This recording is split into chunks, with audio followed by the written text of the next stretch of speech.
बॉलीवुड और TV actress Tunisha Sharma की suicide की खबर ने काफी लोगों को यह सोचने पे मजबूर कर दिया है कि आखिर एक यंग और सक्सेसफुल एक्ट्रेस आखिर ऐसा कदम कैसे उठा सकती है। अगर आप लोगों के परिवार में कोई सदस्य है या फिर अगर आपका कोई मित्र ऐसा है जो समाज से अपने आप को काट रहा है या फिर काम को लेकर या फिर असफल रिश्ते के चलते डिप्रेशन में है, तो आखिर उसे क्या करना चाहिए। इन्हीं तमाम सवालों के जवाब ढूंढने के लिए हमारे पास इस वक्त हैं मेंटल हेल्थ और behavioural sciences specialist doctor Kedar तिलवे।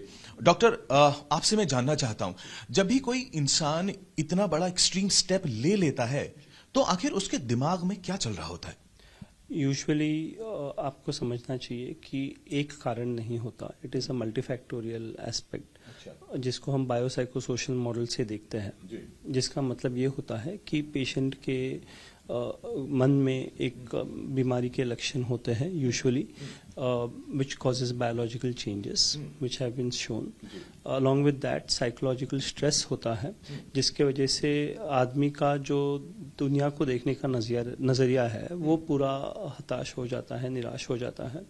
उनका अपने आप का जो व्यू है वो होपलेस हेल्पलेस हो जाता है और जो उनका फ्यूचर को देखने का नजरिया है वो भी पूरी तरीके से बदल जाता है। डॉक्टर, एक बात जानना चाहता हूं, क्या एक सिंगल ट्रिगर भी हो सकता है या फिर जैसा आप बोले हैं कि मल्टीपल फैक्टर्स होते हैं, हमेशा मल्टीपल फैक्टर्स होते हैं या कभी कभी से एक सिंगल ट्रिगर भी हो सकता है? More often than not it is multiple factors. Okay, situational stress के वजह से आपका जो कोपिंग मैकेनिज्म है, हेल्दी कोपिंग मैकेनिज्म है जिसकी वजह से आप तनाव को हैंडल कर पाते हैं, वो चीज़ एकदम से अगर स्ट्रेस में आ जाए और आप कोप ना कर पाए तो कभी कभी सिचुएशनल स्ट्रेसेस हो सकते हैं, पर more often than not it's multifactorial, बाकी की चीज़ें भी कंट्रीब्यूट करती है। डॉक्टर, एक सवाल और इस वक्त दिमाग में आ रहा है, क्या ये स्लो ग्रेजुअल प्रोग्रेशन होता है टुवर्ड्स रीचिंग दैट स्टेज जहां पर आदमी ऐसा कदम उठा लेता है, या फिर सडन भी कोई ऐसा ट्रिगर हो सकता है कि इंसान सोचता है कि नहीं अब कुछ रास्ता नहीं बता है और वो ऐसा एक्सट्रीम कदम ले लेता है? Often it is a slow gradual progression. अच्छा, often you are saying slow gradual progression. You also have to remember कि सिचुएशनल स्ट्रेस के दौरान आदमी अगर दारू का सेवन करे, नशे में हो, तो जजमेंट इम्पेयर्ड हो जाती है और ये ज़्यादा चांसेस रहते हैं कि एक व्यक्ति अपने आप को चोट पहुंचाने की कोशिश करे। ये बड़ी इंपॉर्टेंट चीज कह रहे हैं, खासकर कि यंगस्टर्स के लिए आपके सब्सटेंस अब्यूज जो है एक बड़ा इंपॉर्टेंट फैक्टर हो सकता है। सी व्हाट हैपेंस इज, आप जब दारू का सेवन करते हैं, जब आप अल्कोहल का सेवन करते हैं, तो आपका समझने का नजरिया जो है वो बिल्कुल खराब हो जाता है। Judgement impairment is there and that causes increased impulsivity which leads to a high likelihood chance of you acting out on the impulse. तो विचार आने पे एक चीज रहती है, पर वो विचार पे अमल करना ये चांसेस बढ़ जाते हैं अगर आपने सब्सटेंस ले रखी है तो। This includes alcohol, this includes any type of prohibited substance. तो ये एक चीज होती है जो अक्सर सिचुएशनल स्ट्रेस के साथ अगर मिल जाए तो घातक साबित हो सकती है। एक सवाल यहाँ पर बड़ा महत्वपूर्ण ये है, आपके परिवार में या आपकी फ्रेंड सर्कल में कोई ऐसा इंसान है, हो सकता है फेल्ड रिलेशनशिप हो या हो सकता है वर्क रिलेटेड स्ट्रेस हो, और वो ग्रेजुअल जैसे कहा कि प्रोग्रेशन उसका हो रहा है इस नेगेटिविटी की तरफ, कैसे पता लगेगा डॉक्टर? जी, तो ये अज्यूम्ड रहता है कि हम एक चीज़ देखते हैं जो सेल्फ हार्म होता है, पर आपको ध्यान रखना चाहिए दिस इज़ अ स्पेक्ट्रम, जहाँ से एक व्यक्ति जो हताश निराश था वो अपने आप को खत्म करने के विचार मन में लाएगा और उस पर अमल करेगा।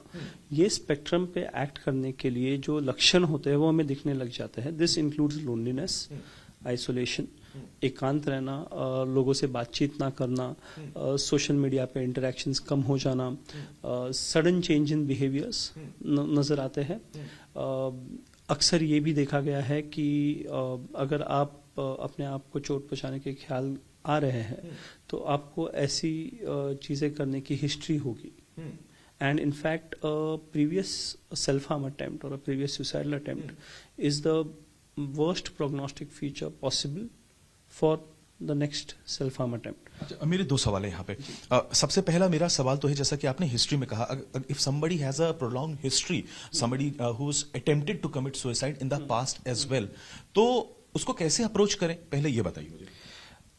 कोई भी व्यक्ति जब अपने आप को चोट पहुंचाता है तो इसको नज़रअंदाज करना नहीं चाहिए, क्योंकि अक्सर हम ये सोच के करते हैं कि सिचुएशनल है, हम ये सोच के करते हैं कि ठीक है शायद हेल्प ना मिली हो इसलिए किया है, पर कितना भी छोटा अटेम्प्ट क्यों ना हो उसको सीरियसली लेना चाहिए और उसको एक मेंटल हेल्थ प्रोफेशनल के साथ डिस्कस करना चाहिए, या फिर एटलीस्ट आपके फैमिली को अवेयर करके उनके अराउंड एक सपोर्ट सिस्टम बना देनी चाहिए.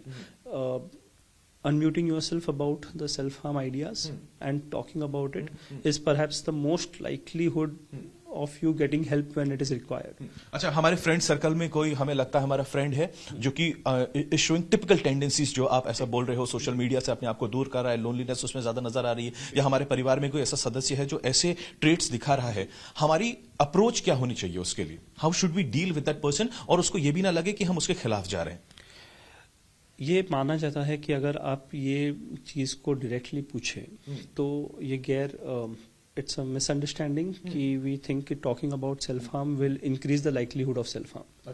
It's not that way. Actually if you discuss it the person is going to feel more understood. उनको ऐसा लगेगा कि ये व्यक्ति हमें समझ रहा है और आपसे ओपन अप होने के चांसेस ज्यादा है.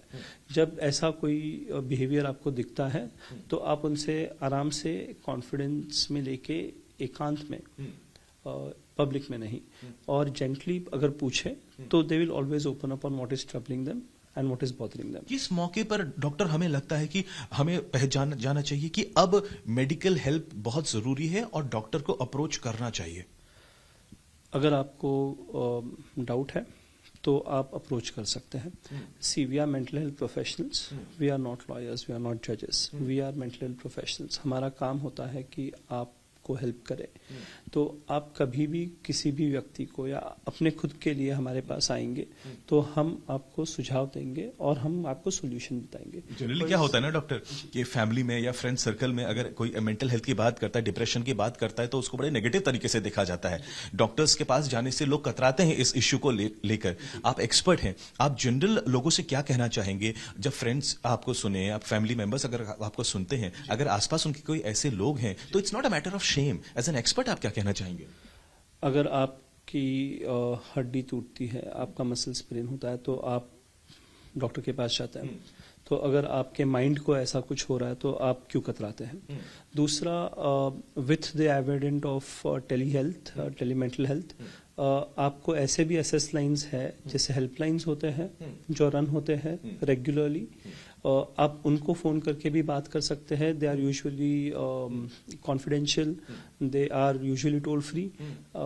We run one at Fortis which is run out of Delhi, but pan India presence है and all languages concern. So अगर आपको बात करनी है किसी से कॉन्फिडेंशियली तो एसएस भी है, और अभी आपको पता है कि ये एक इलनेस भी है. तो अगर आप किसी को बुखार के लिए डॉक्टर के पास जाने से कतराएंगे नहीं, या वीकनेस के लिए जाने से कतराएंगे नहीं, तो अगर मन में वीकनेस है, मन को बुखार है, तो आप क्यों कतराते हैं? डॉक्टर, मेरा आखिरी आपसे सवाल है. There are challenges on a day-to-day basis. There is cutthroat competition everywhere.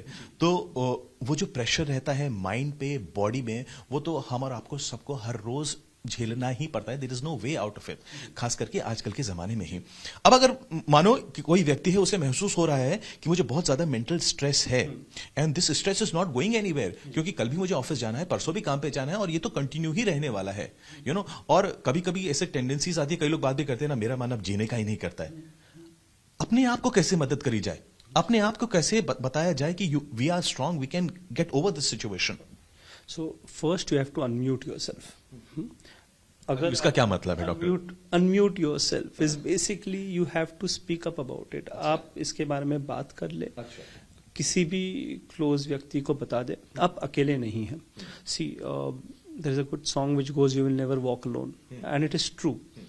आपको अगर किसी से बात करनी है तो उनसे बात कीजिए. आपको लगता है कि आपके आसपास ऐसा कोई व्यक्ति नहीं है तो किसी मेंटल हेल्थ प्रोफेशनल से बात कीजिए. पर जो आपको इमोशंस है, जो आपको विचार आ रहे हैं, इसके बारे में बताइए. आपके इमोशंस क्या, आपके विचारों पे कोई भी डाउट नहीं उठेगा. In fact everyone will want to help. पर लोगों को पता चलना चाहिए कि आपको ऐसे हो रहा है तो हम हेल्प कर सकते हैं। दूसरा, there is access to helplines, there is access to mental health professionals, there are trusted friends, there are confidants, there are family who can help out. तो first thing you should do is unmute yourself, बात कीजिए इसके बारे में। दूसरी चीज हमें याद रखना चाहिए कि we are coming out of the toughest time that has been known to man. We are coming out of a pandemic. So if you have survived a pandemic, you are resilient. आप में वो coping mechanisms है, पर हाँ situational stress के वजह से ऐसे हो सकता है कि कोपिंग मैकेनिज्म्स थोड़े से आप यूज ना कर पाए। तो इसके लिए एक ग्रैटिट्यूड जर्नल रखना, जस्ट 1 थॉट अ डे जो आपको बताए कि मैं इसके लिए शुक्रगुजार हूँ आज के लिए, will give you the petrol required to function the next day. Mindfulness techniques होते हैं, रिलैक्सेशन टेक्निक्स होते हैं, सीबीटी इंटरवेंशन टेक्निक्स होते हैं, ये सब चीज़ें ट्राई की जा सकती है। अगर कंटिन्यूअस सैडनेस है, अगर इम्पल्सिविटी ज़्यादा है, अगर विचार ज़्यादा है, तो मेडिसिन है जिनका स्ट्रिक्ट प्रोटोकॉल है, जिनके साइड इफेक्ट्स हमको पता है और लिमिटेड है। तो ये सब चीज़ें हैं जो आपको हेल्प कर सकती है, बस आपको अनम्यूट करने की जरूरत होती है। यानी बेसिकली टॉक इट आउट, छुपाए नहीं, चाहे अपने फ्रेंड सर्कल है, फैमिली सर्कल्स है, उनसे बात जरूर करें। डॉक्टर तिलवे जाने माने हेल्थ स्पेशलिस्ट हैं और काफी इन्होंने बारीकी से कुछ चीजें समझाई हैं जो आपको मदद कर सकती हैं। देखिए शायद आपकी मदद हो जाए। और जो उन्होंने कहा है कि टॉक इट आउट, अगर आपके आसपास ऐसा कोई इंसान है जो ऐसे साइंस दिखा रहा है तो आपकी भी कुछ जिम्मेदारी है, आपको क्या करना है डॉक्टर साहब ने यह बताया है। कैमरा पर्सन समीर शानबाग के साथ पंकज उपाध्याय, मुंबई, आज तक।